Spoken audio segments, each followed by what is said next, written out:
You wanted to this echo canceling speakerphone. Ray, I was gonna say something about that. That's bad. Or if you really get bad, then you gotta get. Maybe I wouldn't have been on. Anybody in the chat to- Let's be locked out. There are. You're done. Yeah. Everyone should have access to a badge or a guest badge or anything. Okay. Veronica, can you let us know if you can hear us? You can text my phone. I think we're good, but. Spotify to the rescue. Yay. As usual. As usual. Very nice. Thank you, Kara. All right, lunch is coming at 12, is that correct? Yes, I believe HCU is providing. Okay. And then we'll have, our shared interest list, after lunch, another break and caucus, and then, presenting. I wanted to say that we also were gonna bring Article 9 forward, but you brought that forward, and so, we wanted to give you the opportunity to do that. So, we have one article, but we may have another one. We'll have to go back and look, at our interest list, to determine which one we want to bring forward. Because we didn't want to have you present and then we present, and then just is kind of confusing in that way. So, and then we'll set the agenda for the end of the day. I think we're gonna start with our icebreaker. Welcome, good morning. It's February 14th, Valentine's Day. Growing up, I knew this day as Dia del Amor y la Amistad, Day of Love and Friendship. So I want you to take a moment and think about a special person or friend in your life, whether they're still part of your life or not. Think about that and why they're special. I'll start. My best friend, I met her the first day of 9th grade. We looked at each other, stared at each other up and down, and we decided we didn't like each other. So we realized through the next week or so that we had a lot of classes together, so we could not avoid each other. And we ended up finding out that we had a lot in common. So we became best friends. And up to this day, she's special no matter how far we are from each other or how long we go without talking to each other. We can pick up the phone and we're there. Sometimes she is grocery shopping and I'm the person on the phone with her, she's grocery shopping or things like that. So she's special to me because she is always there for me. And we'll go. Good morning, everybody. I too have a friend similar, didn't meet in school. It was after at a workplace. We both worked at Fred Meyer and we would unpack all the clothes and in boxes and then speed hang them up and then they'd go out on the floor. I think I was probably about 19 and very similar. Just always in my life, in and out. Doesn't take but a minute for us to just like reconnect. So yeah, her name is Danica. She's the phone. Sorry. My best friend will be my wife. She keeps me motivated and keeps me in line. When I get off track, she redirects me where I need to be.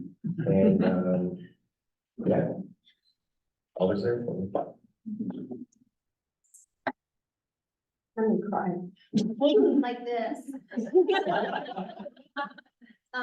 My dearest friend, would be my sister. She's 7.5 years older than I am. And she has lived a life as an example to me, purposefully as an example. She always thought, what I do, I want to make sure that my little sister will be proud of me. And she still lives that way. And yeah, I love her. My best friend, as Terry said, would be my wife, but is followed up by my children and grandchildren. It's almost like the circle of life when you have children who now have grandchildren, so family would be a lot to me. That's it. One of my great friends is named Carrie Vallow. She's a couple years older than me in high school, and she read great books, and she went off to college to become a court reporter, and she's just a really thoughtful, compassionate, smart, motivated individual, and I really appreciate having her in my life. She moved to Hawaii for about 10 years, and we kept up over computer communication, and then she moved back to the mainland, and I'm just really lucky to have such a great person in my life. I also married my best friend, and I enjoy traveling with him. We like to eat a lot, so he's a really good cook, and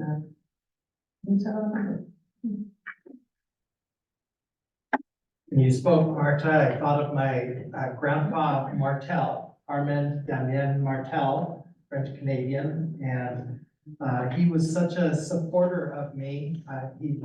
He gave to me my very first baseball mitt when I was probably about 6 or 7 years old. And I can still remember when he pulled up in his little orange Datsun pickup in front of the house and invited me to race with him. And I was like 8 or 9, maybe 10 years old. And I don't know if he let me win, but my grandpa Martel, and hasn't been with us for 50 years now, but very special.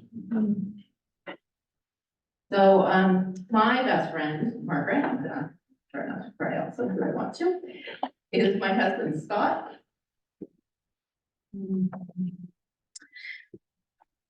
I'm sorry.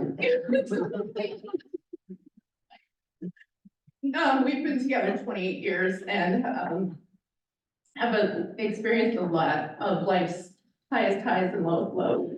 And through all that, he has encouraged me unconditionally to pursue everything that I want, and he makes me laugh uncontrollably. One of my best friends is my mother. She raised me on her own. It was a challenge. I was very challenging. And I am blessed to be able to spend every Tuesday night doing dinner with my mother. We both enjoy politics, and by enjoy, I probably should say the opposite of enjoy. And we love going to the movies together too. The reason I do what I do is because of her. She's my moral compass.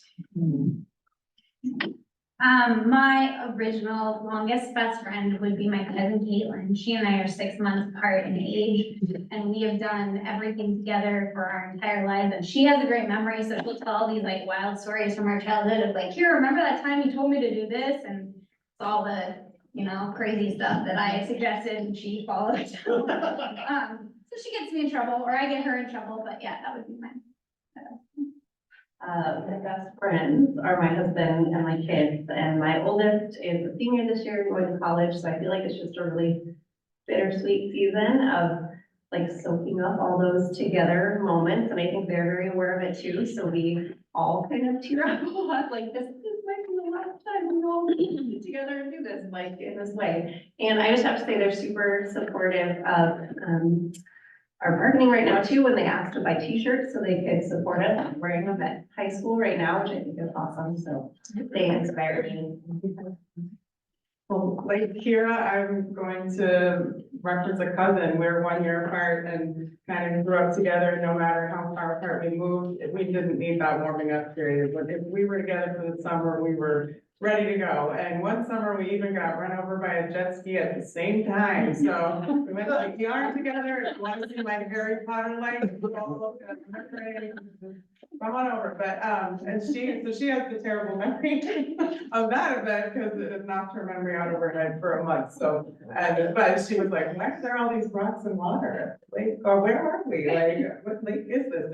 And it was a powerful bonding experience, but we were close before, and she's the one that inspired me to work in school. She's an she teaches art education instructor at an elementary school, but she's also a professor of art instruction in the evenings, and just her powerful creativity made me want to get into school. So we volley ideas back and forth, how she can use books in her art class and how I can use art in my library.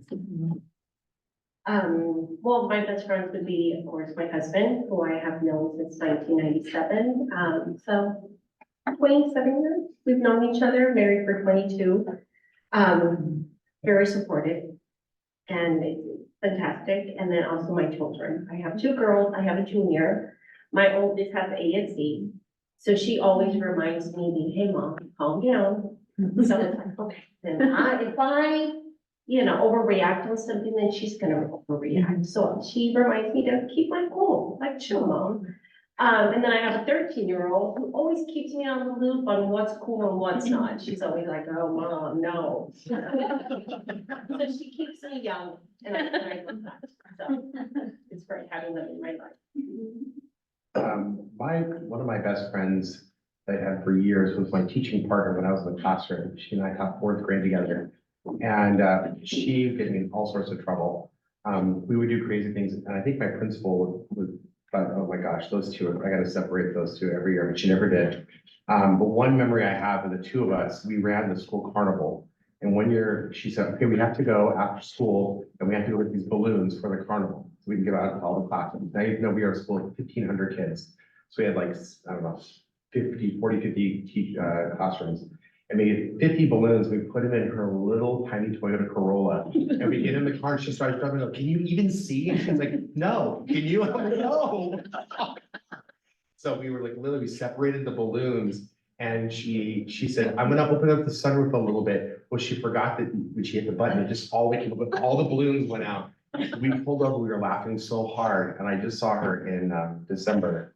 And she brought me a balloon, and the minute I saw that balloon, I just started cracking up. All these balloons in the air. So we got back, and our principal was like, "Where are the balloons?" And I'm like, "Yeah, you don't want to."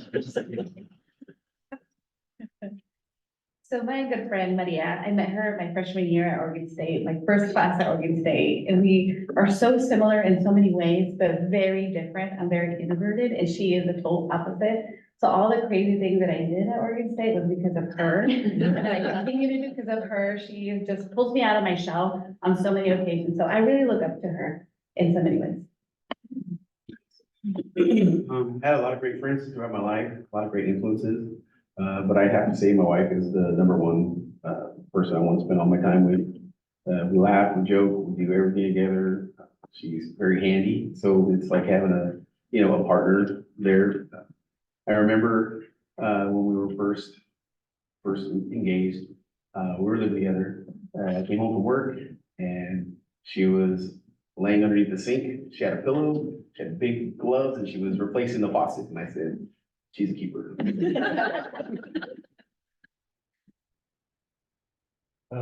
It's hard when you're at the end of this because you hear everybody and you're like changing your mind. Obviously, my wife would be my one, but the first person popped in my head was my 2-year-old. First opportunity to be away from my 2-year-old happened this weekend, and it was like, oh gosh, like a deep breath. It was like, ah. But then we went and picked her up from her Grammy and Papa's, and she saw me and she said, oh, and she had a big smile on her face and her hands went up in the air. And I picked her up and gave her a big hug. I needed that. So just that, and that daily hug, going home from work, it's been hard days. So you're walking and she says, Dad, hi. So 2-year-old, yeah. Mine would be my best friend Angie. I've known her for quite a long time now, and one thing that I've learned from her is she has shown me what unconditional support is. You know, when I'm right and when I'm wrong, had my own shares. And so just also learning from her, and she understands my perfectionism to the T, the point that it's a little clinical.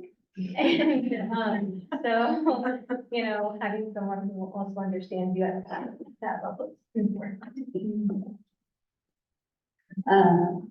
Mine would be my friend Andrea that I met in college when we were studying abroad in Italy. And we were the only two that were there because we were in women's studies programs and everybody else was there for the art, which we loved too, but it was for slightly different reasons. And so we bonded over community organizing and women's studies pieces, and we kept in touch for, gosh, I think it's 30 years now, so a long time. And she just is very patient and calm and always like manages to kind of see the middle ground or the bright side of things. And I always appreciate that. I have a friend, my best friend, who I met in first grade, so I've been friends for an awful long time. And it's one of those people who you can always sort of finish each other's stories or have all the inside jokes with. And it's interesting, you meet people throughout your adult life, and the people that you meet at that kind of portion of your life when you're a kid and you spend a lot of time with somehow make so much more of an impact or so much more of a lasting, you always remember ridiculous stuff from, you know, second grade, and I can't remember most of what happened, you know, a month ago. So it's kind of nice to have at least one person like that. I love hearing all these stories. Thank you, Martha, for bringing this to our table. I have a hard time because I think of many people, and I think it's always those relationships that are at the core of who we are. My husband, my partner and I, we're going to be celebrating our 30th year of being married, which I feel like I'm so, you know, like 23. And my son, Jessica, when you were talking about, you know, your son, your kiddo being a senior, I can feel that feeling of like, you know, that kind of like tenderness, but also like kind of pushing away at the same time. But I was thinking of a friend that we were locker mates together in high school, and we knew each other since middle school, and her name is Joanne. And so I called her just on her birthday at the end of January. I was thinking about her and I just called, and we just picked up just like that. And so there's those friendships and relationships that you have with people that just really touch your heart. And it was just really great to hear all of your stories. And I want to hear what Kelsey has to say. Hard because different people popped into my head too when everybody was sharing, but the person I guess that I will land on is somebody that I met towards the end of college and has just kind of always been there for me, grounded me. We used to be in touch every day. Like, it gets busy, so we're not anymore, but when you pick up the phone, it's like no time has passed, and I think that's super special. Yeah. Thank you.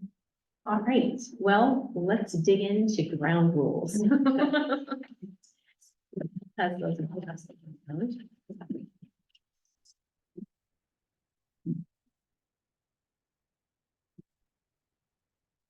I think when we spoke last time, we talked about agreeing to most everything on here, except we were looking at, I think, 4 and 11. But then I just want to speak honestly, is that sometimes when time passes, I'm thinking through things and it's kind of sifting through.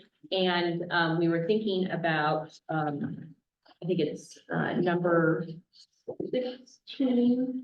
And then we also added 17 on there because we realized that we need to talk about the number of days per law that we will be bargaining. And so we added that 17 onto our list as well.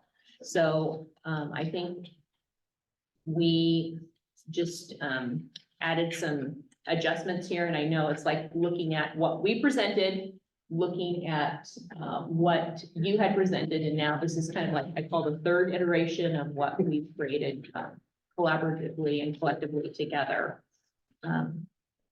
So I believe that we had come to agreement about number 1 and number 2. And that we're going to take turns with meals on number 3. And then number 4, I think you had struck out, but we had come to having some conversations. We thought it would be appropriate for us to bring our list today, and then also that we would bringing anything forward in the 4th session. So if there's any articles that we need to TA, that we could potentially TA. And I'm just mimicking similarly what we're doing with our license bargaining. We're doing that with our 3rd session, and then we're kind of closing our articles at that time. If there's something different that you want to put in there, you know, you're welcome to do that. But we wanted to have kind of conclusion because it's nice to know if there are a handful of the articles that we're not moving forward on, then we go ahead and TA those and feel like we accomplished something to kind of get momentum moving forward. I believe you guys chose blue, is that correct? And we are green on the papers. And then we just put on there number 6, we agreed to the draft agenda at the end of each meeting. So we'd know what we'd kind of be focusing on, also knowing that we could adapt if we needed to amend that with mutual agreement. Number 7 remained the same. And Number 8, I think we just talked about the 45 minutes. And I'm just kind of doing an overview again for those folks that are listening online so they know what we've talked about as well. And then on number 9, we had, instead of 72, we moved to 48 hours so that we would have a recording available. And then they would be open for law. And that's why we have chairs in the back there, so any folks that want to come in. And then we did have a great conversation about number 11 in terms of whether we were going to do a webinar or do a Zoom meeting. And we are continuing the webinar right now. And then next time would be adjusting to the Zoom meeting and do that in collaboration with HCU on the presentation components.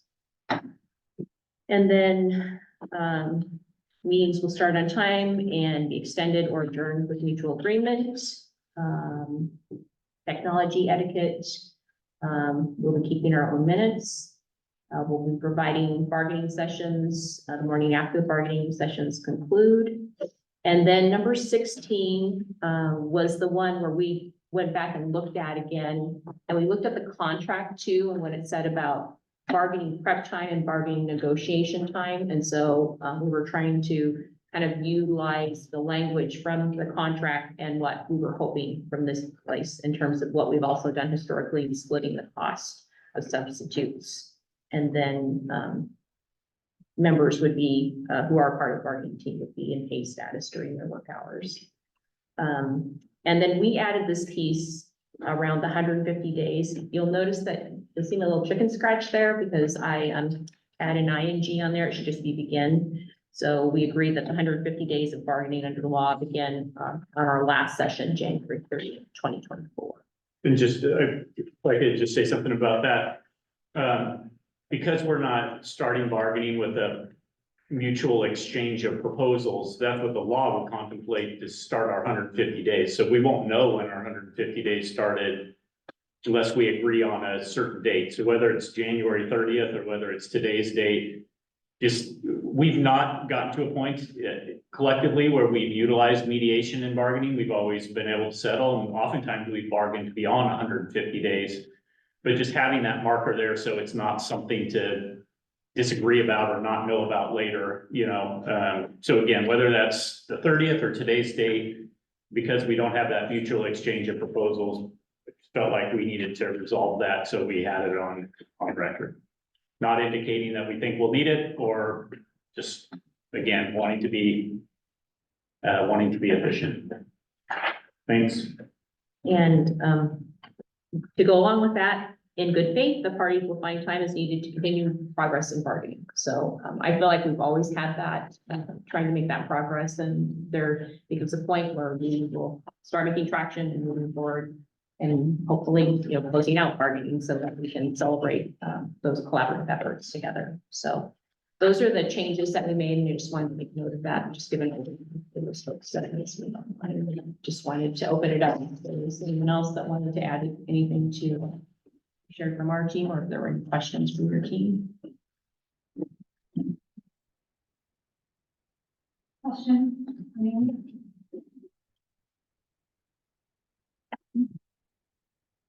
Okay, well, thank you for this. I think, yeah, we would like to caucus and discuss it with you. Okay, great. Okay, Thank you so much. you're welcome. And our caucus room is 281. Well, welcome back. Welcome back. Thanks, everybody. Before I get started, I want to point out that we have a number of like amazing posters that our members have put together. You'll be able to read some of them from where you are, but certainly at some point today, take a look for those that you can't read very well from that distance. Certainly our members are coming to the table and they're putting in a lot of time and energy communicating with us, and we're doing a lot to communicate with our members as well.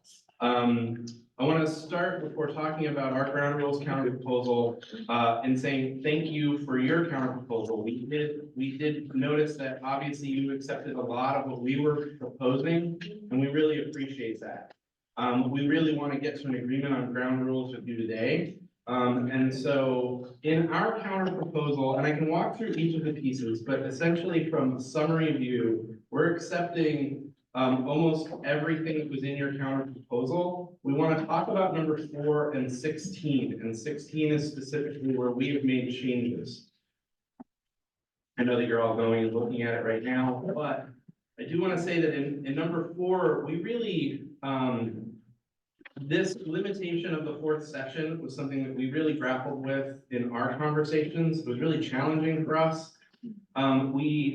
We think that we can meet this this limitation without it causing us huge problems. But we do want to say that this was a real challenge for us to figure out how to meet this 4-session expectation. And we absolutely understand your intention in wanting to build bargaining momentum and get some tentative agreements. We really appreciate that. That's absolutely a shared interest. And so we have left number 4 unchanged. We're willing to accept that, even though it's a huge challenge for us, which is now why I'm going to talk about number 16.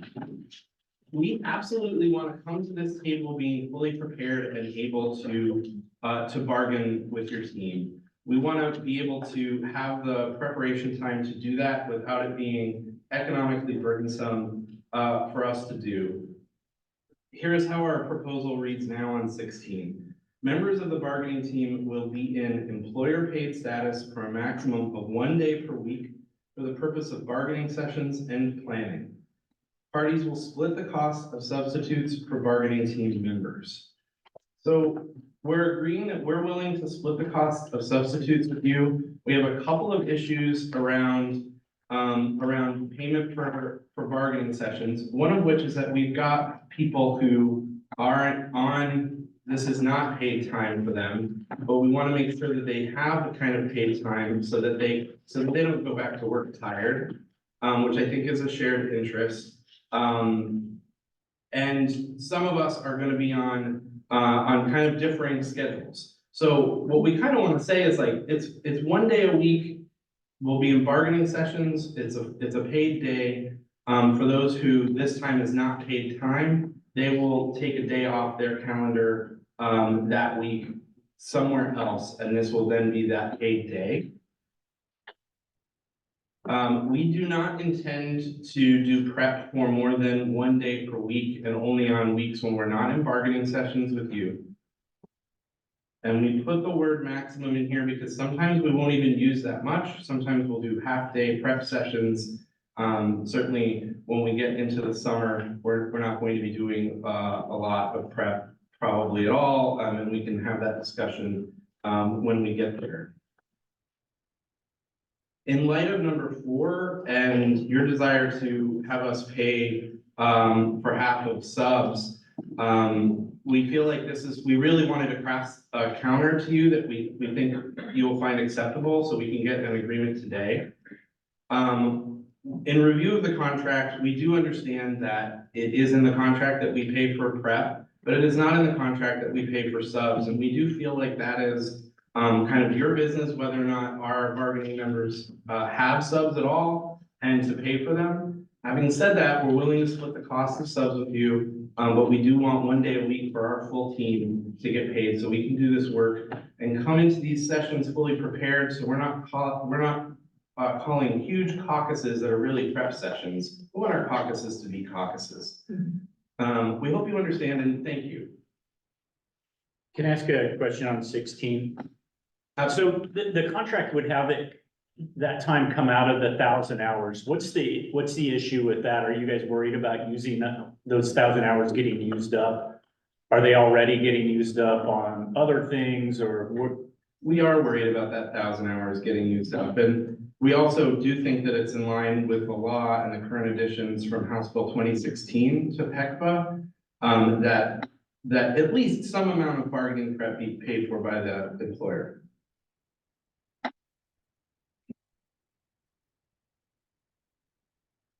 Can you go back and help me understand when you talked about if somebody wasn't on duty for like the time we were spending bargaining, that they would take some other time? Can you give me like you don't have to name names, but give me like an actual example. Okay, great. TJ, I will name names. Like give me an example of like practically how that would work, just so I understand it. Yeah, I work graveyards. I work Okay. from 7 p.m. till 5:30 a.m., Wednesday through Saturday. So in past experience, I would either take a full night off if I had something else prior in the week, or I'd split my shifts, such as, I'd do a 6-hour shift each night or something like that. I think I'm the only volunteer union member that really pertains to. Good. Because I work graveyards and I'm on my weekend right now. Thank you. Thank you, Tasia.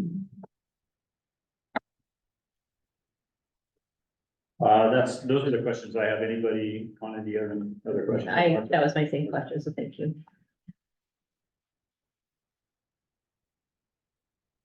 Anything else from our team? Any other thoughts that you guys want to share? If not, we would probably go chat about this. I appreciate you guys working hard on ground rules and can tell that you want to wrap this up today and we have the same interests. So if you let us, I doubt we would take more than 15 minutes or so just on the ground rules piece. Yeah. What's your thought on where we would go next after that? We have HCU and HSD shared interests on the agenda. I think we could, and that's a lot of time I think we've got blocked out on the agenda. I don't think we necessarily need all of that time. I think we can talk about what some of those shared interests are and then potentially move into a break if we need one. And we're happy to go into Article 25 and 9 when your team is ready for that. Okay. I think we're gonna need a little more time on the interest piece, because I think you all Just kind of refining our list a Yeah, little bit. we have a list and we want to have something to present to you that you can look at in terms of what our interests are. So Absolutely. need some time for that. So would you like us to come back after the 15 minutes and get this done? And then we might need some time to work on the interest. Yeah, if you're quick in caucus and you want to come back and talk ground rules and then go back into caucus to do some more shared interest work, I think that's fine. I think we could use a little bit of that time as well. Okay, all right. Thanks. Thank you. We'll be back. Oh. Quiet on set. Before we kind of start passing everything out, I just want to say that you can see it's taken us a little longer than we thought, the conversation, and I feel like we really want to come to compromise. That's what I want to say. And I also want to say that we, in looking over the languages, we have exchanged things that we've accepted, a lot of what you presented, but we're trying to look at the global pieces of what you're asking too, in terms of how does that affect our, departments and our schools in terms of what you're asking on number 16. Go ahead. Certainly. Yeah, I think it's just, I always want to try to find a yes. That's my motto. But I also have to be also within the parameters of what we're currently in. And so I think one of the things that has come to mind is that we are facing staffing shortages at a very higher rate this year than we have had in the past. And part of it, I believe, has to do with our additional leave that's been afforded to folks, which is awesome. Folks are utilizing the leave. And I think right now we're looking at data that 22% of our HSD employees are on a leave of some kind. And so that has a huge impact on our whole system. Then when we kind of drill down, another area that we see high rates of leave are in the ranks of special education assistants. We have 30% of our staff. And I think that's something that we think about as well. And while we want to say yes to what you're proposing, we also have to think about our departments and our schools and what that would impact them in terms of already a burdened system that's feeling the impact of leaves. So I think I want to say that we adjusted the language here in regards to we will pay for the cost of the substitutes instead of splitting that. But we feel like we will be able to address the pieces around paid status for the bargaining sessions and kind of going back to our regular language, our original language, because of those other tenants that focus on 22% of our staff are on leave, 30% of our SEAs are on leave right now, and just the concern about that in terms of how it impacts our school and our departments. Martha, do you want to add anything to that? So thinking about the operations, but also those people that are in the building and the impact that it has on those that are in the building when they're short staffed as well. 22% and 30%, it's a huge number. Yeah, thank you for that. I certainly think that staffing levels are a shared interest, absolutely, in making sure that our schools and the kids that we serve have enough staff to serve them is really important to us. Also, really appreciate you working really hard to come back with something that that we're going to consider. We'll go into caucus and consider it after a few questions. So certainly understand that your counter proposal here has you paying for the cost of substitutes, and that our bargaining team be in paid status for just bargaining sessions and not for prep. Understood there. We're curious how this language for you, or your intention around this language, plays out for folks like TJ who are not in paid time ever during these sessions.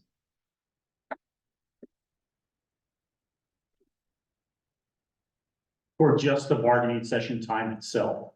Just the bargaining session time itself. Yeah, understood that this counter proposal kind of flips it. So you're paying for subs, we're paying for our prep. Yeah. Understood, but then the third piece was how we deal with someone with a schedule like TJ's. Yeah, I guess we didn't talk about that within the context of just the session itself. We were kind of sort of dealing with that along with and would there be prep sessions as well? I mean, certainly understanding the impact.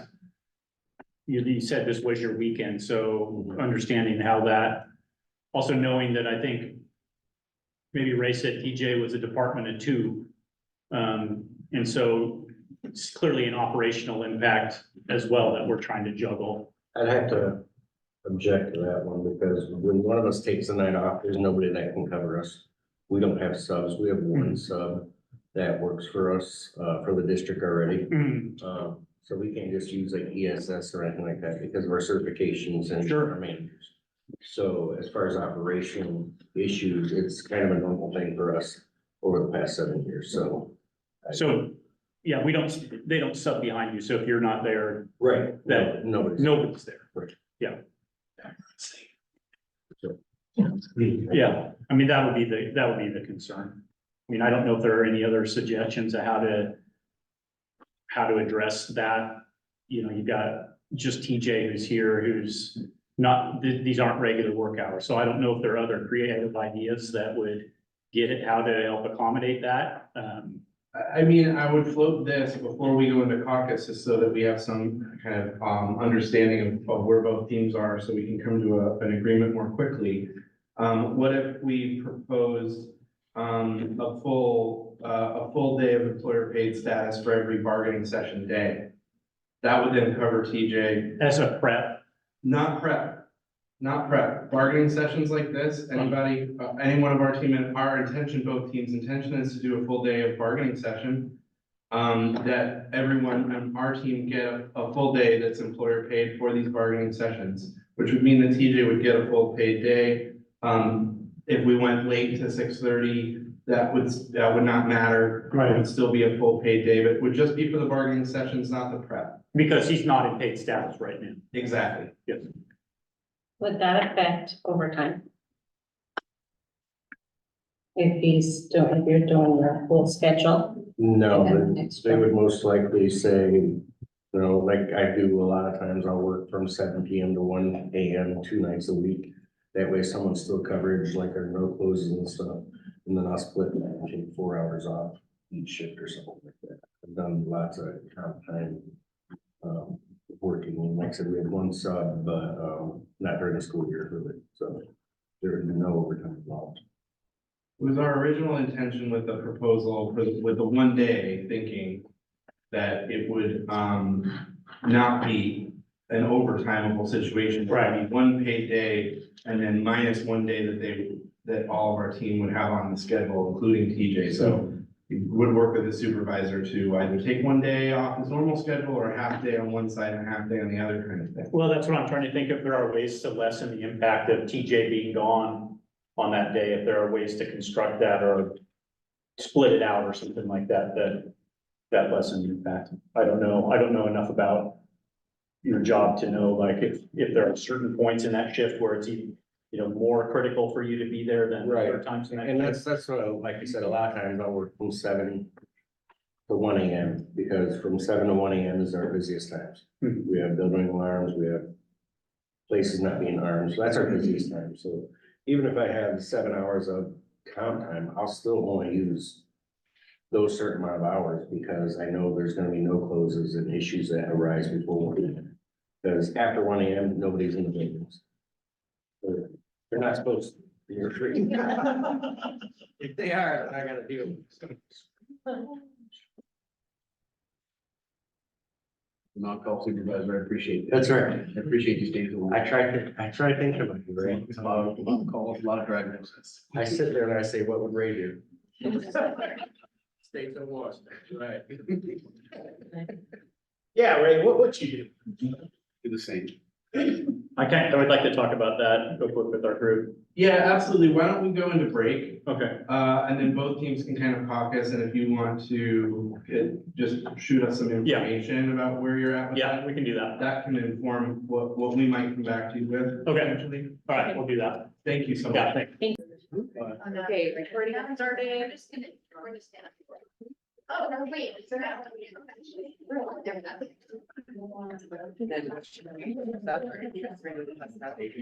I think, yeah, we did pass out our classified interests because we wanted. Oh, okay. But we also are ready to talk about ground rules too. We are open, so.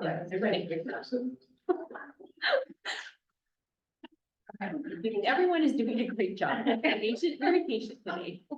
Why am I juggling so many different color pieces? We agreed to that. Oh, yeah.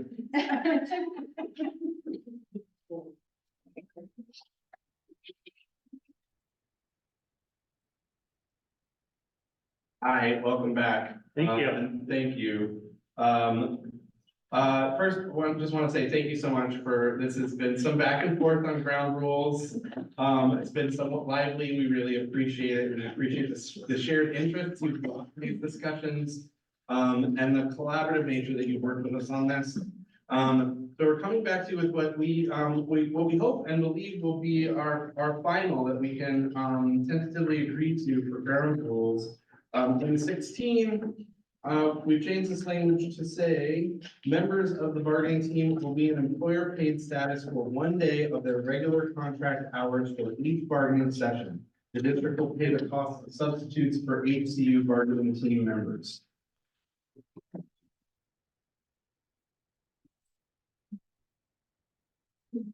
That's fine.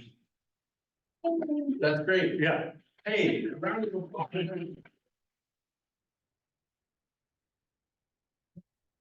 I have to sign a clean copy. We can TA this and then we'll do an electronic version. Does that sound okay? Yes. Just take all the marketing. Yeah.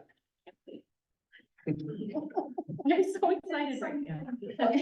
We're also really excited, and thank you, Ken, yeah. It's waiting with her pen. Practicing my signature. It's going to be there forever.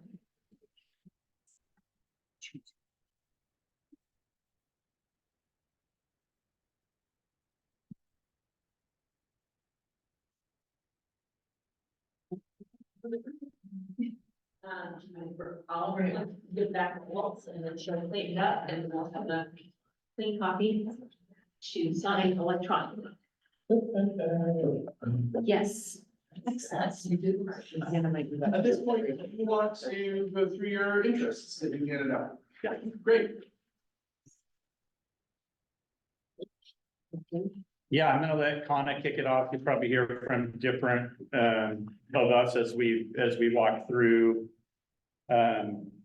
As we walk through these interests, and really what we've tried to do here is just identify those articles that at this point, we believe that we would be opening. So anything that's not reflected here, we would be proposing continue as current contract language, knowing that you guys will have a list as well, but and so just give you a little brief bit about each one of these, and please ask clarifying questions if you'd like. And team, feel free if there's anything that you want to chime in on. So, we just want to start with Article 2 on the definitions of substitutes and redefine, the term, the substitute, language that we have in Article 2. And then on Article 4, we want to update the release time, for the president leaves language that we have in there, for that article. Say much. Anything specific. In terms of Article 4, Yeah, no? I mean, it's only one aspect of that, right? Yeah, I think it's just, we're trying to look, we've been able to work through some things this year, in terms of like being able to think about that, but also thinking like forward in terms of like what that would look like if we were splitting between like maybe levels. So if you were an elementary person and a secondary person, what would that look like if you were trying to match up the schedules and leave? And so just trying to think about all of the things as we always do in regards to what that leave would look like. Mark, did you want to add anything? I think we are very fortunate that both Bethany and Carla are in the same building. Yeah. And they're able to go ahead and work that way. And they're great on passing the baton. And Carla said you were working on this, and Bethany said that, but we're just wondering how it would look like in the future, if there's like an elementary level halftime and a secondary level halftime. So just coming into some agreement there. Great, thank you. Article 6 is probation and seniority. As you're likely aware, there's been some changes in the law around protections for classified employees, and I think that we'll see some additional reshaping of that statute. This most recent go around, there was some talk of the introduction of a statutory probationary period. That may happen at some point. So I think we're looking to make sure our contract doesn't conflict. And honestly, looking at removing a reference to probationary period and just using like within the first 6 months of employment or within the first 9 months of employment, because you see a couple of things in there that like within the first 9 months of employment, effectively people can't apply for another position. Within the first 6 months of employment, they can't access vacation. So we're just trying to avoid a situation where we refer to a probationary period and then the law speaks to a different length of a probationary period and there being confusion. So we're wondering if our statute, if the language can be changed to adapt to that a little bit better. So that's, and then the only other piece, you see a reference that A3 is already covered in Article 14, Section D. It's just, we have duplication here. It says in the vacation article specifically, this bit about people not having access to vacation within the first 6 months.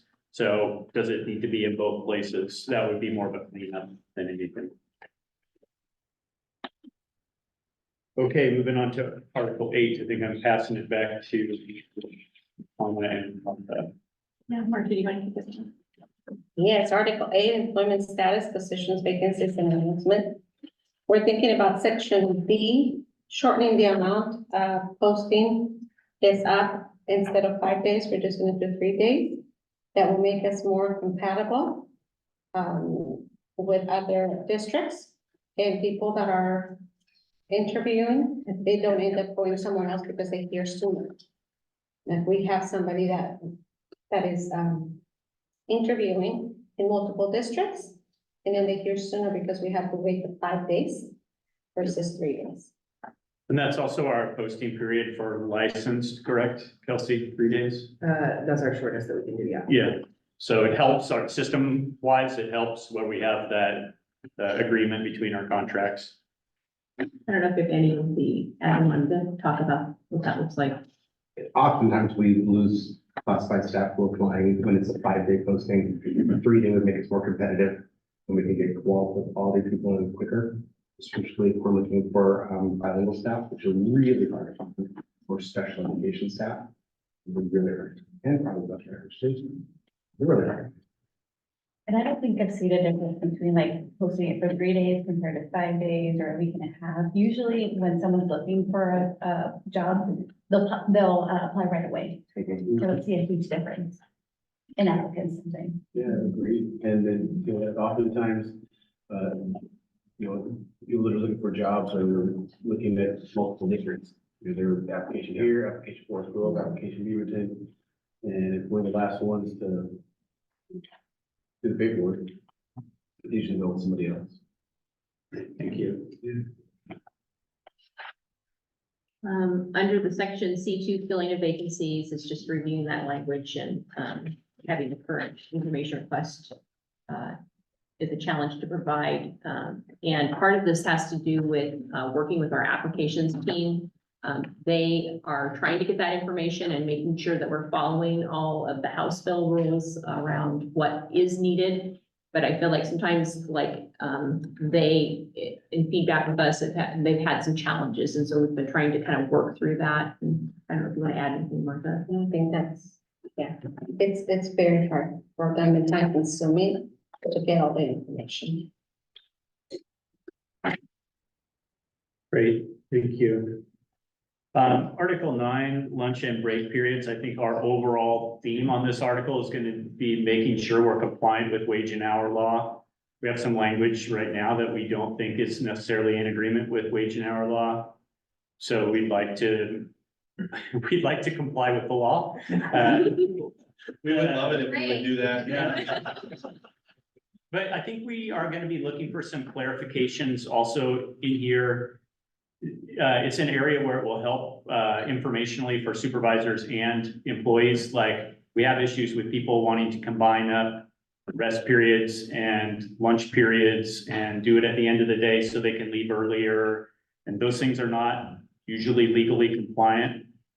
We have some times where people didn't get to take a lunch, but then don't tell us for like a week or something, like, oh, hey, on Monday I wasn't able to take lunch. We need to know those things when that's happening, because the law expects us to try and avoid that, if we can. So I think we'll be looking for language here to help everybody be aware of kind of what the rules of the road. A lot of times I just say, it's in the law, let's just leave it, let the law deal with it. But this is one where I think it will be helpful to have info for people. We've talked about maybe inserting like a table, like, for if you work this frame of hours, here's how many breaks you get, here's your lunch, you know, to make it just visually easy for people to, supervisors and employees, to quickly identify, hey, I'm a 6.5 hour employee. What do I get? I get a lunch and I get a rest here, rest break here. So anyway, that's what we're going to be going for there in Article 9.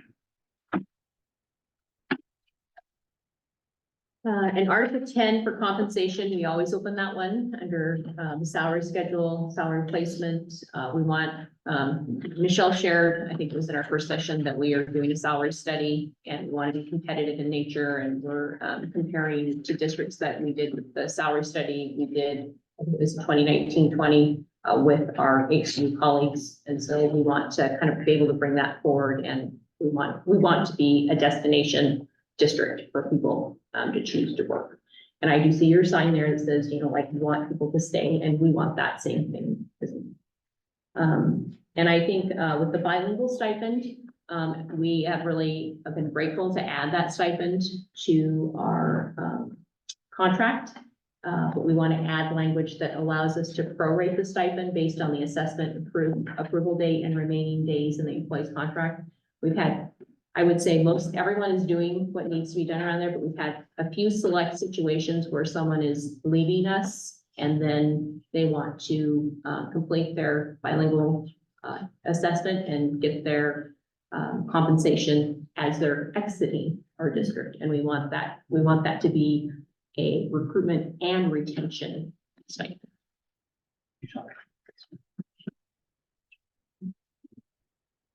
Oh, yeah, sorry. For talking on another one. On section H, we wanted to look at a 1-to-1 year placement for salary, because right now it's 1 to 2 years, and we are talking about that will also make us more competitive as we think about trying to implement that.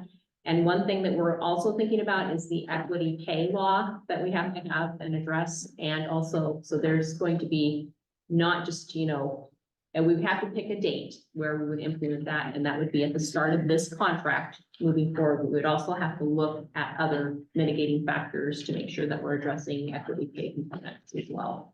Do you want to add anything to that? No, just that anytime when you implement that, you have to figure out how it will impact current employees, not just people who are hired in the future. And what will that look like when you say, hey, I was hired 3 years ago and I was given 4 years of credit for my 8 years of experience, and Kana was hired yesterday and she was given 8 years of experience for her 8 years of credit for, so, you know, we need to figure out how we would go about implementing that if you were to agree to that one-to-one kind of format. So that is definitely a piece for us. Just a fairly minor thing in Article 11 that Michelle flagged. There's a singular reference to one particular voluntary deduction, that being United Way Fund. We're not sure why that one's specifically called out. It's the only one that's called out. Don't know how many people are utilizing that payroll deduction.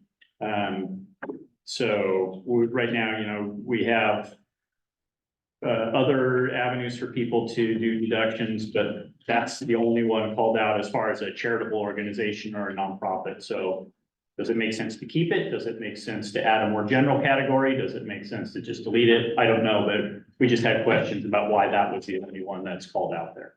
Historical, I'm sure it's been in that contract for a long time.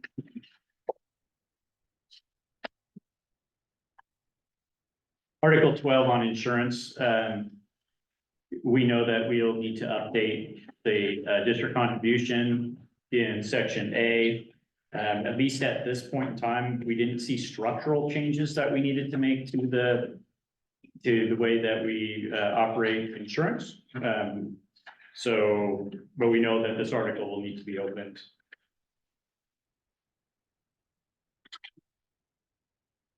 In regards to Article 15, leaves, we need language throughout the article to align with the paid family medical leave implementation and changes to OPFEMLA.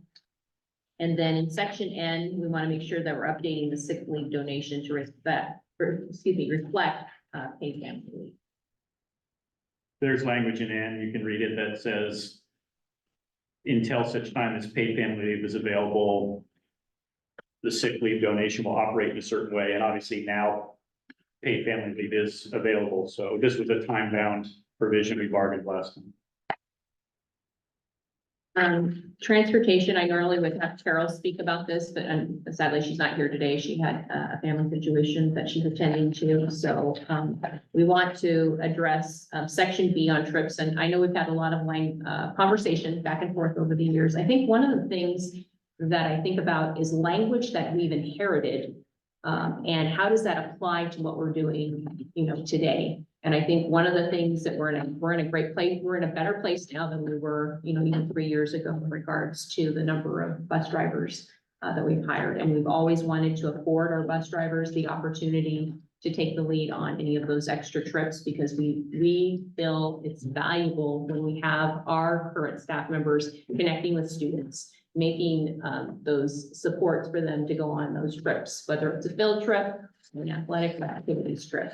But I think we just want to be able to expand that number, because we have found in language in other contracts that they don't have a necessarily designated number. And so it gives a little more latitude according to what has been shared with me. And so we just want to be able to expand those decisions and potentially make them unlimited. But we know it's going to be a conversation, and know that we'll find a way to hopefully address the need and come to the language that we determine at that point. We're going to talk about professional. Marta, do you want to do 21? Article 21, professional improvement, increasing the annual amount accessible per employee and increasing the total annual fund amount. If you are taking any classes, you know that they're going up for credit. So we're trying to go ahead and go with that a little bit.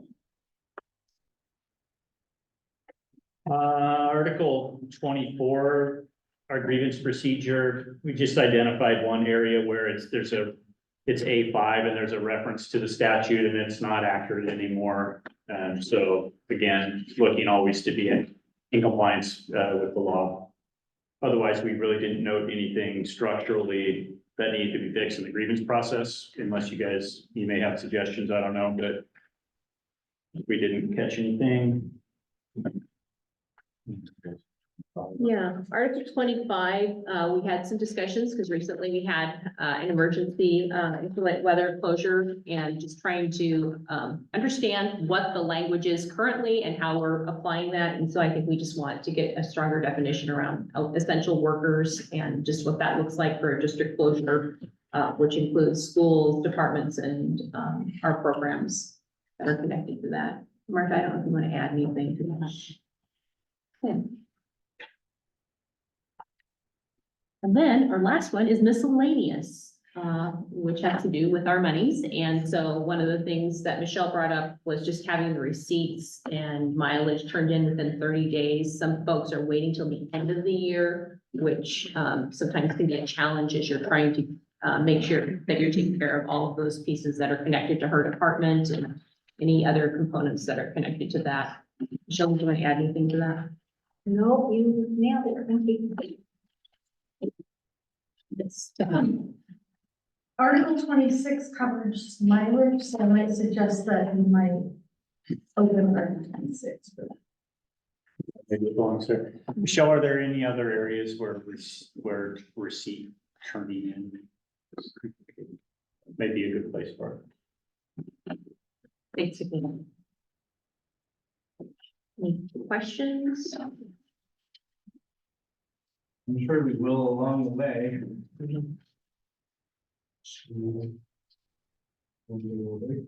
Yeah, I think we would like to caucus for a little bit and actually maybe we could sidebar really fast. Sure.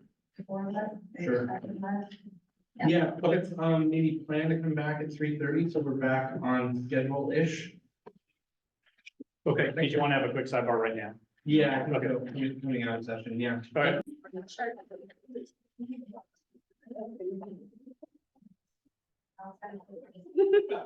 Hi, welcome back.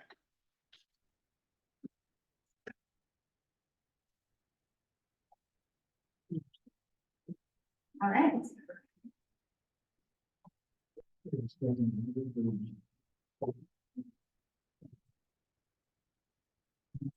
Just let me know what you're starting my sheet and get it. Are you starting my interest? Yeah, we're sending around our shared interest. Okay, I will get that ready.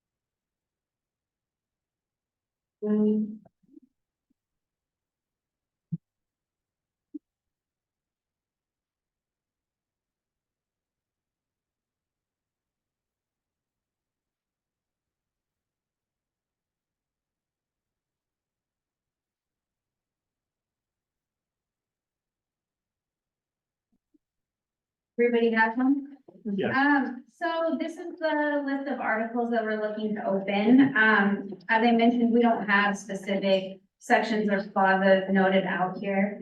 But as you can see, fairly comprehensive. We feel like there is portions of language we'd like to address in most of the articles in our contract. Some of these could be very minor conversations and some of them are more substantial. Great, thank you. Thank you.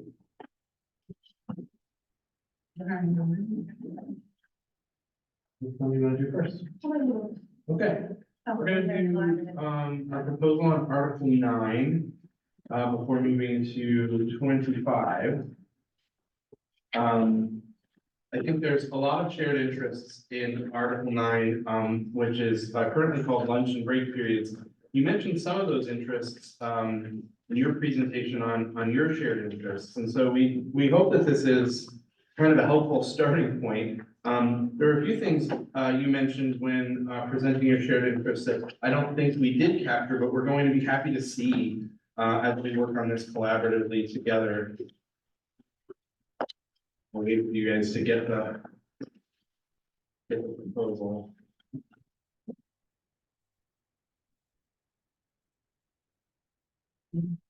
One thing you mentioned in your presentation on shared interests was potentially putting a grid, kind of like what Foley has on their website. We didn't do that, but I think it's worth saying, like, we would be totally open to that. I think that's an easy way for people to look at the contract, read it, and understand it easily. That's an interesting idea that we didn't go with, but we're totally open for that. Great. First, we want to rename the article, rest and meal breaks. The law refers to not lunch and break periods, but rest and meal breaks as different kinds of breaks. And it's also, we're saying that meal breaks aren't necessarily lunches. In A, we're looking to strike this language and insert any employee working 2 to 4 hours shall receive a 15-minute paid rest break. Any employee working more than 6 hours shall receive 2 15-minute paid rest breaks. Any employee working more than 8 hours shall receive 3.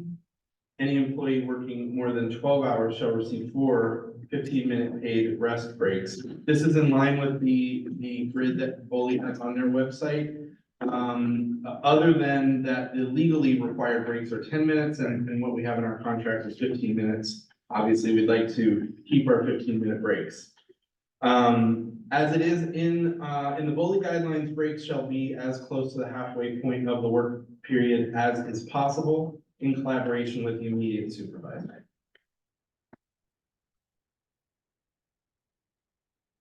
Give you guys a second, see if you have questions there.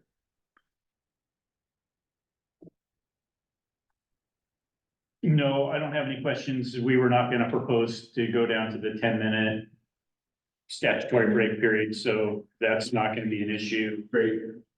And I think you're getting at a lot of the things that we were getting at about the contract not being accurate, in that it referred to only those 7.5-hour folks as getting 2 breaks, and clearly that's not correct. So I see where you're going with this. Great. In B, we're looking to change the language non-paid lunch period to unpaid meal break, just to make it read a little bit easier, and also to reference meal break instead of lunch. Such time, we would like it to read, such time shall be as near as possible to the halfway point of the employee's shift. Instead of practicable. Practicable is not really a word used in common language that our members understand, but possible is something we can all understand. In C, I'm laughing because I had a debate in Salem bargaining about the use of the word practicable. yeah, practical to the extent practicable. These are things that all have kind of different legal definitions. I think possible sounds better. Possible sounds pretty great. In C, we would like it to, instead of saying site supervisors, say immediate supervisors. And the reason is that some people supervisors aren't on site. We would like, instead of will, shall confer with the employee to determine the best schedule for each employee with regard to rest breaks and meal breaks.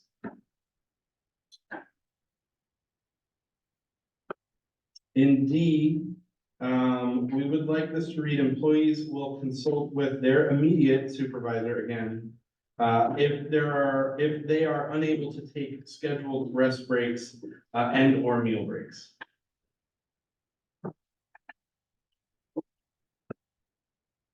Some of this next section, we just felt like was really unclear. And so our interest here was in making this more clear and strengthening it a little bit. Certainly, you know, if you feel that we have missed the mark as far as making it more clear, we're willing to hear that feedback. We'd like E to read, meal breaks shall not be delayed more than 60 minutes past their original start time. If an employee's meal break is delayed more than 60 minutes, they will be compensated at their hourly rate upon submission of an exception timesheet. If the employee is required to delay or interrupt a meal break, the employee will restart their full half-hour meal break as soon as possible after the delay or interruption. And that is in line with our understanding of the law when breaks like this are interrupted. And employees shall be fully paid for interrupted meal breaks.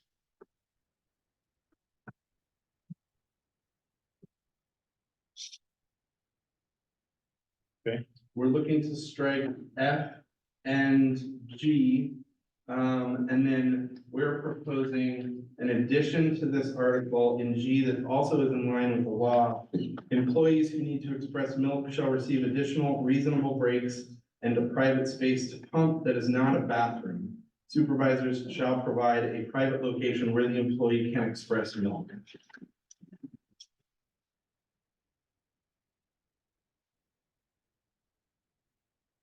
Any questions, concerns, comments?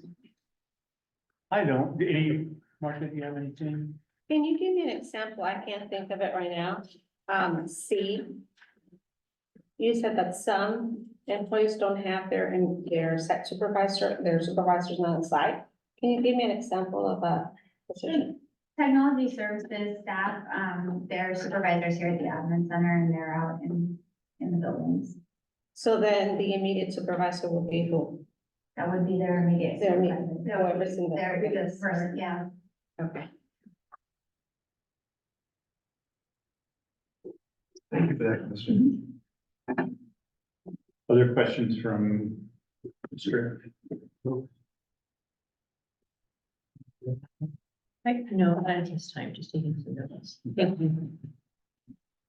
I don't either. I mean, I think we're not gonna be all that far off on this one. I think it'll be just making sure we get the wording exactly how we wanted it to be. So, I appreciate the proposal on it. And I think, again, we're going the same direction on this particular one. That's great. That's really good to hear. It is worth saying, like, we do hear from our members a lot of challenges around getting breaks. And some of that is the short staffing that you kind of spoke to earlier today.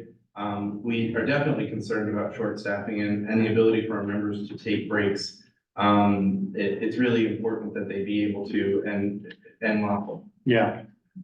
Yeah, absolutely. And always hoping that people feel comfortable communicating with their supervisors, because we rely on people letting us know when they can't take their breaks instead of just kind of suffering in silence or many days later saying, no, I didn't get a break, or, so having that communication be open, I think is really important. Absolutely. We share that interest. Yeah. Any questions or thoughts, anybody, district team?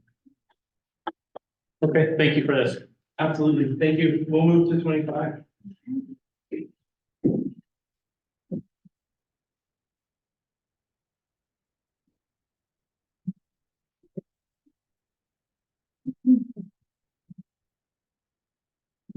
So as this one is working its way around, we put a lot of work into this, and I think our core goal here is to provide some clarity. Our inclement weather procedures are confusing every year for everyone. And so what we're really trying to do here is provide some clarity so that our members can, with reading our contract, understand the expectations for them in a closure scenario. So I'll wait until everybody has a copy here, but. Whenever we have a somewhat lengthy weather closure, I always know that that for sure means it's gonna come up in bargaining. Yes, yeah.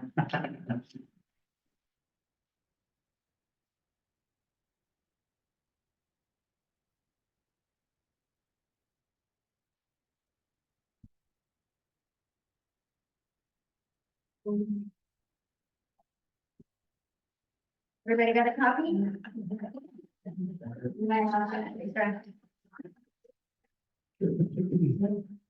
Okay. So to start with, in section A, essential employees, some language here, employees identified as essential may be required to report to work during closures. Through our conversations with the district, it sounds like maybe we moved away from the complicated list of closures that we had previously and are moving more towards district closures for inclement weather. So this reflects that. And then this list of job classifications that we have here, we identified based on the current list of essential employees. So in our conversations and in practice, we feel like the work that is done by essential employees is not person-based, but rather position-based. We have work that needs to be performed. You need a plumber, not you need Ted, the plumber specifically, right? And we wanted to make sure that the employees who are being hired into those positions know that when they're being hired, that they're being expected to work in these circumstances and that they're being regularly reminded of that. So we agree that there is essential work that needs to be performed when buildings are closed for emergencies. And what we're trying to do here with this list is to really hone in on who it is that needs to be on site to address these emergency situations. It's worth saying we had some questions about some of these people who were on that essential employees list and why they were there. So this is not meant to be a comprehensive list. It's meant to be a conversation about which jobs you do see as essential, which employees are essential here. So I'm not going to read through the whole list, but at the beginning we have here employees and classifications defined as essential will be notified during the hiring process and by September 30th of each school year. These classifications shall include, and then we have the list that we've compiled here as kind of a jumping off point for discussion. After the list we have, in the event that the district would like to amend the above list of essential employees, that process shall be determined in joint consultation with the union. Employees newly added or removed from the list shall be notified within 10 days of the change. Employees not identified as essential may be offered specific tasks during closures, and they may accept or decline the specific task offered. And then here, employees performing approved work during closures shall be paid the overtime rate for no less than 4 hours, and that's from our previous contract language or current contract language. Any questions on A? I guess I'm assuming from the way it's phrased, that employees identified as essential may be required, that for any given situation, the district could choose not to call in some of these positions on this list. Like they're on the list, but it's a maybe called in, right? Exactly, and only those on the essential list may be called in. Well, maybe required. Other Yes. staff could be offered work, but they could decline.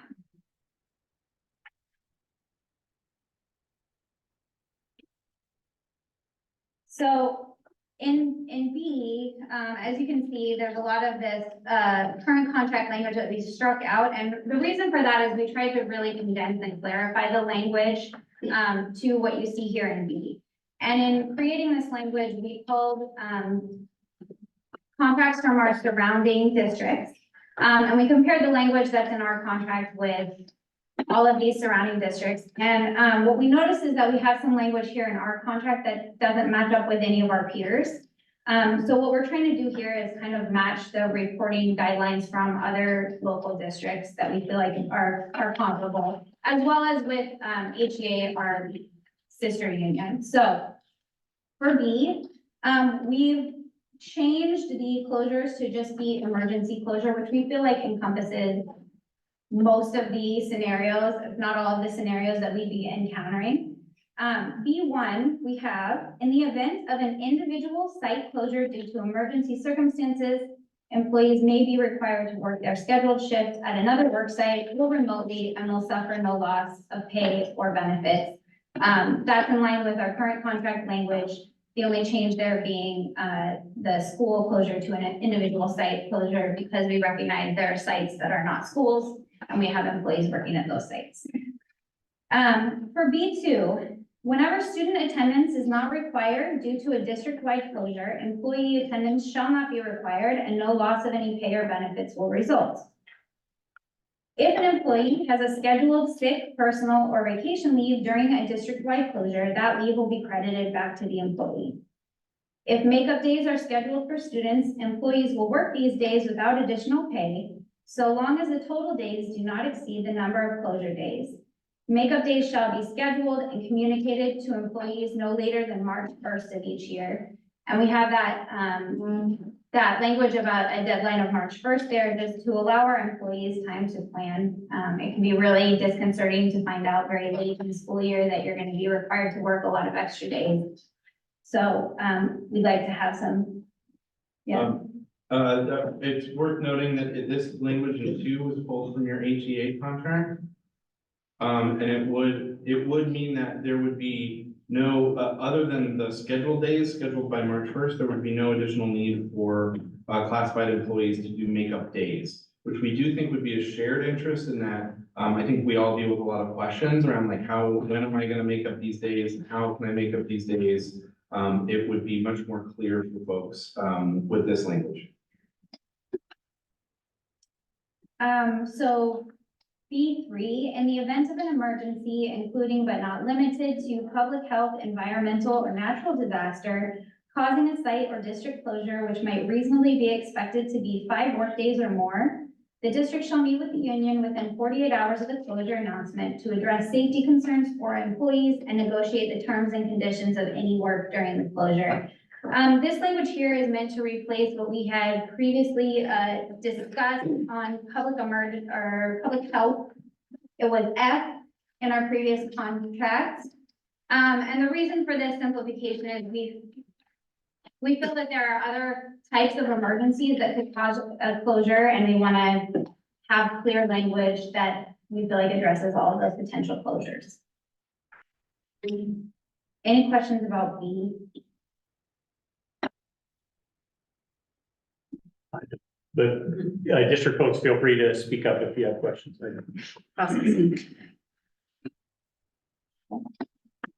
I just kind of having trouble understanding how it applies to 12-month employees because they work 8 weeks. I mean, all through the closure. Yeah, great, That's a great good question. Yeah, I think it's covered in 2. There is no loss of pay or benefits that result in that situation. A good number of our 12-month employees are on the essential employees list, so they would be covered under A.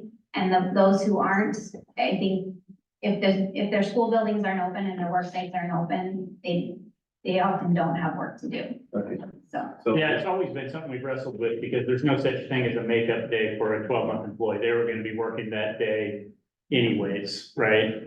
Yeah, and our position is, and I know in past, 12-month employees have used their vacation time or other paid leave, and, you know, being stuck at home on a snow day is not a vacation, and they don't feel that they should have to use their vacation time for that, so. Okay, I'm just imagining it's like that A, where it says that leave will be credited back to the employee if the employee shows up to work. That's where I'm like missing the part of the sentence. Does that make sense?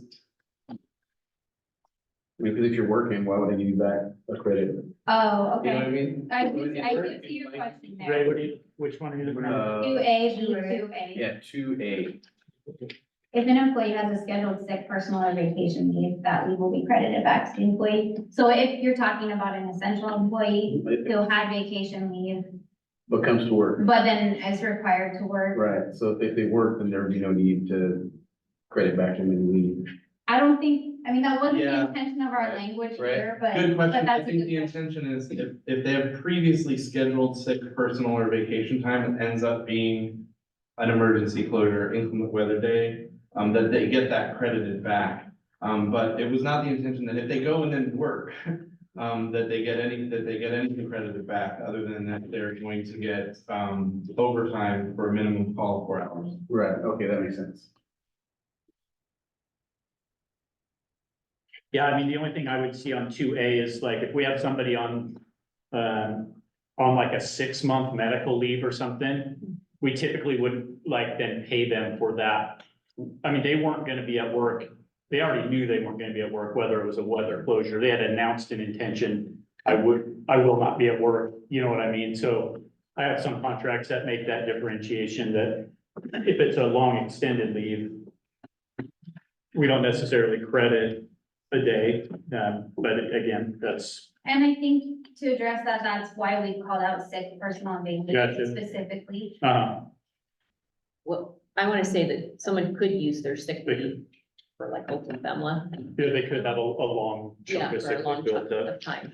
We've had people utilize their sick leave or case paid family leave could also be covered under this case too. Yeah. We already have a plan. One more question, sorry, not to muddle it up, but, what about in the case of an employee during the emergency closure? What if they take 3 days off vacation and then they decide they want to come to work?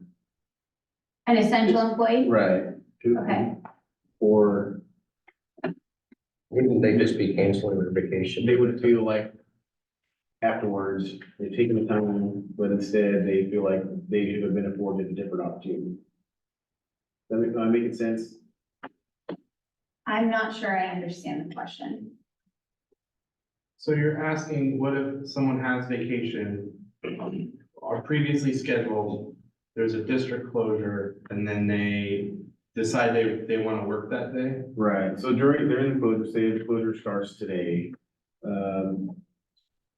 they take vacation time today, and the closure consists of 3 days, and they decide they want that credit back because they worked enough hours. Does that make sense? They work extra on the other days. And would we credit them back Oh, that time that they took off? because they're being paid at an overtime rate? Correct. Or maybe I'm just reading too much into I think you thought of things we didn't. That's what we're thinking through and us processing through. Yeah. Yeah. I don't think you can be paid, because the vacation is a paid day, and then if you work, that's also a paid day, that would be getting double pay. You have to credit them their vacation back if they come into work. Yeah, my thoughts would be, if that is a benefit to the district for them to work that day, because maybe they're an essential employee and they're like, well, I had the vacation time, but also I'm not doing anything and I feel like I could help, right? Then, yeah, let's credit them back their vacation and get them to work to do something that the district could use for that day at an overtime rate. If that's a benefit to the district, I think that makes sense. everything. It is worth bringing up that the emergency closure language in the HCA contract does have an exception for long-term leave. And so we'd absolutely be open to that language if you're finding that problematic in 2A. Okay, great, thanks. Yeah, the only other thing that jumped out at me, and usually they're kind of one-offs, and maybe you don't end up with a makeup day. I mean, we do have this peculiar sort of history in Oregon of having like snow days in April. I mean, we had one last year, we have here before, and after March 1 is not out of the question that we could have them implement weather closure days. So I'd be worried about, if we had a stretch of on like 3 and the board wanted to make up some, I would, be reluctant. I guess I'm just saying, I don't know if that date's the right date, because the way our weather patterns seem to fall. Yeah, I hear giving people notice though. I think we're open to that discussion and also potentially open to, if possible, when possible kinds of language around that too. Also worth saying that this would cover things that aren't just snow. And there might come a time when you have, emergency closures for smoke. Sure. Or some other That's things, true. and that probably would not be January, February, and mostly would come after March 1st, so, we're willing to look at that language. Okay, thank you. The only thing I was thinking about is the policy, currently around the calendar for the board is just, adopting a calendar by, April. And so I don't know if that plays out, how that plays out for, changes and updates. Cause I think we've had conversations at the listening session, and Travis is also, our superintendent has also talked about that. Yeah. Do you guys calendar potential makeup days on your calendar? Yep, there's 2 days. Yeah, I think we're certainly open to talking about that. Our interest is, when the inclement weather happens in January, we would love it if our members had the time to plan their summer. Sure. Yeah. Also, a major interest here in B is just that our members do makeup days when there are student scheduled makeup days. But when there aren't student scheduled makeup days, it's a hardship, I think, for both our members and for the district to figure out how they're gonna make up that time. And eliminating that, I think, might eliminate some unnecessary conversations that are fun for both parents. Yeah, and again, the brevity of the language here is intended to make this easy to read and understand for our employees, because this has been a struggle. For our team, for management, I think, to sift through all the various needs of all the employees. If there's no other questions on B, I'm move on to C. Yeah, thank you. Okay. For delayed start, early dismissal, and C1, we have when school openings are delayed, employee start times will be delayed an equivalent amount of time. That's new in our current contract. It says, employees should arrive to their work sites as soon as possible. That's inconsistent with our HCU partners, and I feel like has led to some employees making decisions that are potentially unsafe for them because we feel like they need to be at their building as soon as possible. We want our employees to feel safe. So that's why the change in language there. C2, employees will be paid their regular contract hours for days when there is a delayed opening or early dismissal. No makeup time will be required. Again, this is for the purpose of clarity. We get questions about this a lot when there are late starts. Do I have to make up this time? How do I make up this time? We want this to be clear in our contract. C3, if school is subsequently canceled, employees shall suffer no loss of pay or benefits. If a closure is announced, refer to the procedures and emergency closure.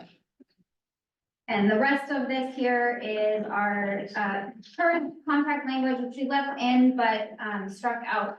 Just we thought it would be easier to kind of have everything up front. And then in terms of the name of this article, just in line with some of the language proposals we've made in here, we also propose changing the title of this to closures and delayed starts or early dismissals.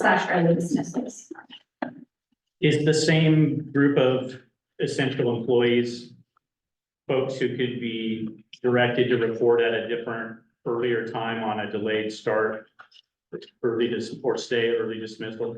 I just wonder because the specific language says employees identified as essential may be required to report to work during closures.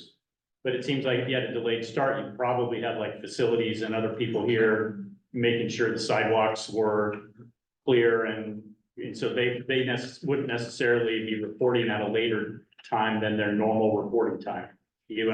Yeah, so our conversation about that as a team was if the entire building is 2 hours late, then a custodian who arrives at 6 a.m. to have school ready by 8 a.m. is still gonna be arriving at 8 a.m. to have the school building ready by 10 a.m. And we had the same conversation about transportation staff, just whether or not that was enough time to prepare for the day. And we felt that it was because their natural shift start time would be earlier than the start of the school day originally. So our intention here was for them to also start 2 hours late, which should give them sufficient amount of time.